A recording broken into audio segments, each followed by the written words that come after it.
We so appreciate your being with us for part two of 20 Reasons Why I Love the UK. When I've looked at my own blogs, I thought, my, do people have to look at that face for 15 minutes? And so I decided I'd get this little mask that the children had when they greeted me when I returned to India, I guess about a decade ago after not having a visa for many years. But I'll have to take it off to press on with sharing. There's two bits of exciting news. One is concerning this new Gospel of John being made available free of charge by the Pocket Testament League, especially celebrating the Jubilee, 70 years. She became queen 10 years before Trina and I arrived, as we're celebrating our 60th year. But you can get these free of charge. And here's the Pocket Testament League link that you can use. I've been linked with them 2 years before my conversion. So Pocket Testament League Gospel, sent to me by the woman who prayed for me. Some of you know the story. And prepared me for that Billy Graham meeting when I came to living faith in Jesus. It's an easy gospel to distribute in these days compared to sometimes giving out other kinds of literature. Some may wonder why I'm doing this 20 Reasons Why I Love the UK, but let me challenge you in your own country to be more positive. Maybe you can develop your own message, 10 reasons or 40 reasons why you love the country. I find people are quite negative about their own country. Recently, I was with very dear African friends and so negative about their country. Of course, all these countries have problems. Sin abounds, the Bible tells us that. But great things are happening at the same time because of God's gifting, because of the embracing of often Christian values when people don't even know where the values came from in the first place. So anyway, you could give that some thought. The 11th reason is in connection with the welcome that's been given to immigrants right through history. Again, the bad news goes quicker than the good news as people complain about how they're waiting too long or the paperwork. I believe these things are a problem, but we need to realize the sheer number of immigrants that have been received, at least in my 60 years here, and long before that. It's basically, if we study it carefully, a nation of immigrants. And then the 12th reason that I love the UK is the great contribution they've made in the whole area of technology. I've seen this all over the world, the British influence in engineering and technology. And of course, when we live here, we experience the benefit of that.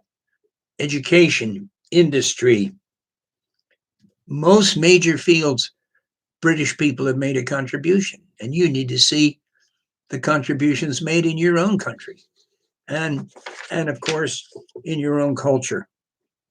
The 13th reason I love the UK is because it does have a fantastic educational system, and most children are privileged to have an education. Tremendous training colleges, outstanding teachers, outstanding leaders over the decades in the field of education. Of course, imperfect, and again, easy to see the things that we may at times don't agree with. I think of the whole area of theological colleges, Bible colleges, like All Nations and London Theological College. I've had the privilege of ministering in many of them. Thousands and thousands of ministers and missionaries have been trained in these various colleges and have served God here and all over the world. And then the 14th reason why I love the UK is the contribution that's made in the whole area of literature. Of course, I had to study lit at college before I went to Moody Bible Institute. English lit, and I'm still studying it. What a great contribution has been made. Not all of it, of course, good. I think of the contribution in terms of Christian books, Christian publishing. I remember when I first discovered that, when I first came to Europe. At that time, Christian books published in the UK were half the price of the USA. I remember taking a whole load with me on when I went on a ship back to the States, I guess around 62 or 63. The great contribution that we had the privilege of making through STL, which became the literature arm of OM. Some of you have read about it in the OM history. Eventually, it didn't continue, but it went for 49 years, and different ministries that it helped start around the world. Even the ship ministry is partly has roots back into the literature ministry here in the UK known as STL. And Jerry Davy, who carried such a huge load, followed by Keith Denby, are both are still with us. So much more I'd love to say about that, because in my ministry of special projects, we're major into publishing, and we partner with probably over 100 publishing houses around the globe. And then the 15th reason is the whole challenge that we face in terms of transport. And I rate the London taxis. I've been in taxis in many countries. London taxis are number one.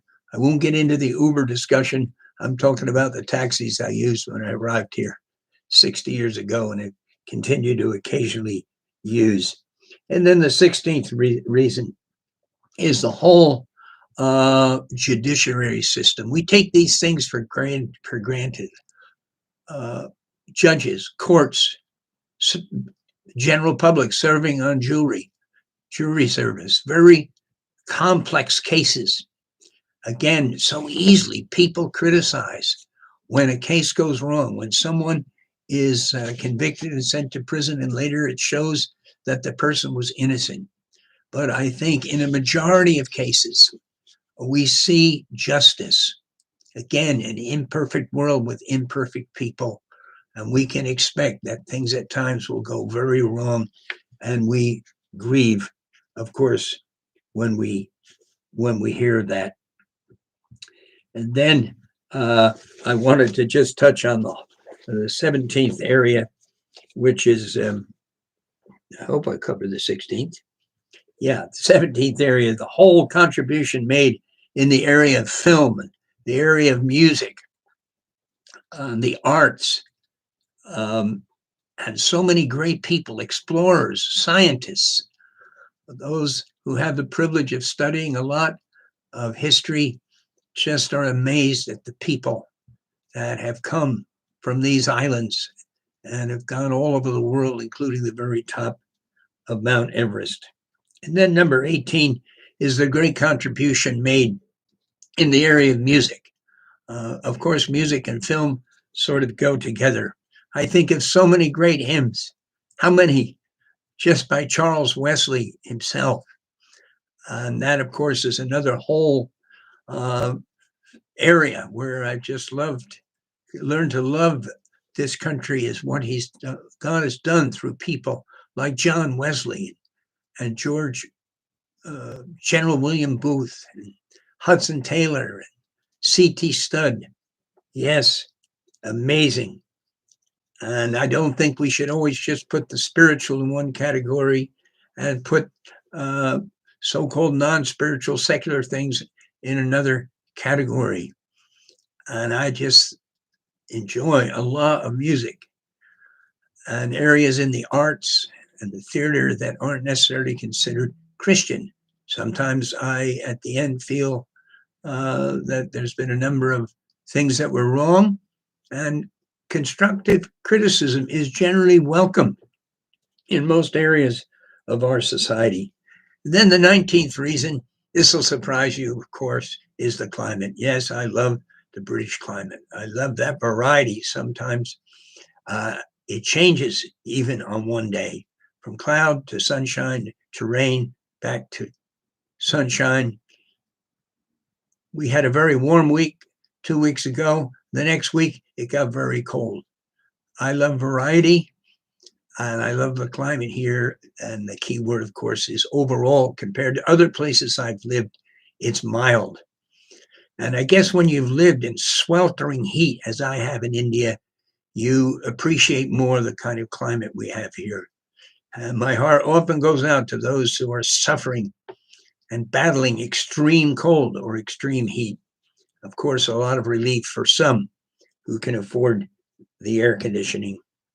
And then the 20th reason, not necessarily the most important, is I fell in love with the canal system and also with the road system. I've traveled hundreds of thousands of miles on the roads, and it's amazing how few places you cannot get to in some kind of road, even though sometimes it's just a very narrow lane. I've been on really too many of those, even, of course, in the mountains.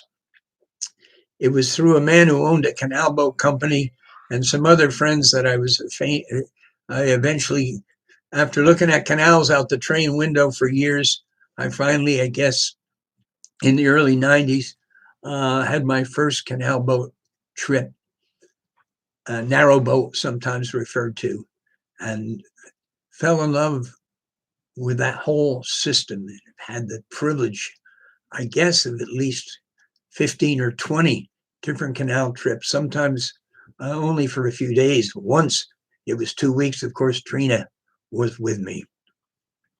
Of course, I could share other reasons, but I think 20 is enough. And the challenge of all of this, in some ways, is expressed in that song, Count Your Many Blessings, Name Them One by One. We know in every single area that I have mentioned, there are toxic factors. There are things that are wrong, pointing to the lostness of humankind. And so in the end, our hope is not in our culture. It's not in the things we enjoy here. Our hope is in what the Lord Jesus Christ did for us. I'd love to send you, as I mentioned before, a copy of my book, Confessions of a Toxic Perfectionist, because I believe pretty well every day in the newspaper these days, we have a clear proof of what I say in this book about human nature and about human behavior and about our need to experience transformation. I really appreciate it when people take time, and I can assure you not many people do, to send me an email. So I keep, by faith, holding up my email address, hoping that I'll get to see more of you. Or hear, I'd like to see, but hear from more of you. We appreciate all of you who have contributed to the great OM fund in connection with all we're doing in connection with Ukraine. We had a similar thing months ago for Afghanistan. We are very involved in those places, and we really appreciate prayer. And we appreciate when you pray also for our leaders, Matthew Skirton here in the UK. Hope you get to meet him. Next summer, mid-July, we're celebrating the life of Peter Maiden. I saw an ad in a Christian paper about that. I can easily send you more information. And most of you know, the evening of June 8th, we're celebrating our 60 years of ministry in the UK and the birth of OM UK. That'll be at the well-known Emmanuel Center there in Westminster. Again, email me and I can make sure you get more information. These are special days. Yes, lots of heartbreak. We're processing a lot of sadness, but through it all, we continue to see God working. We continue to see amazing people come to Jesus. I was at a wedding recently, and a man out of the blue was chosen to take me back to the station. And he shared his testimony. He's a middle-aged man, goes to All Souls Church in London, influenced in his life by Rico Tice. But 5 years ago, he was a hardball atheist. Today, he's a gentle, loving, transformed follower of Jesus. What a blessing to meet that man and to realize that is what God is doing all over the world. God bless you. We look forward to being with you again in the near future. Next week, I hope to talk about people that God uses.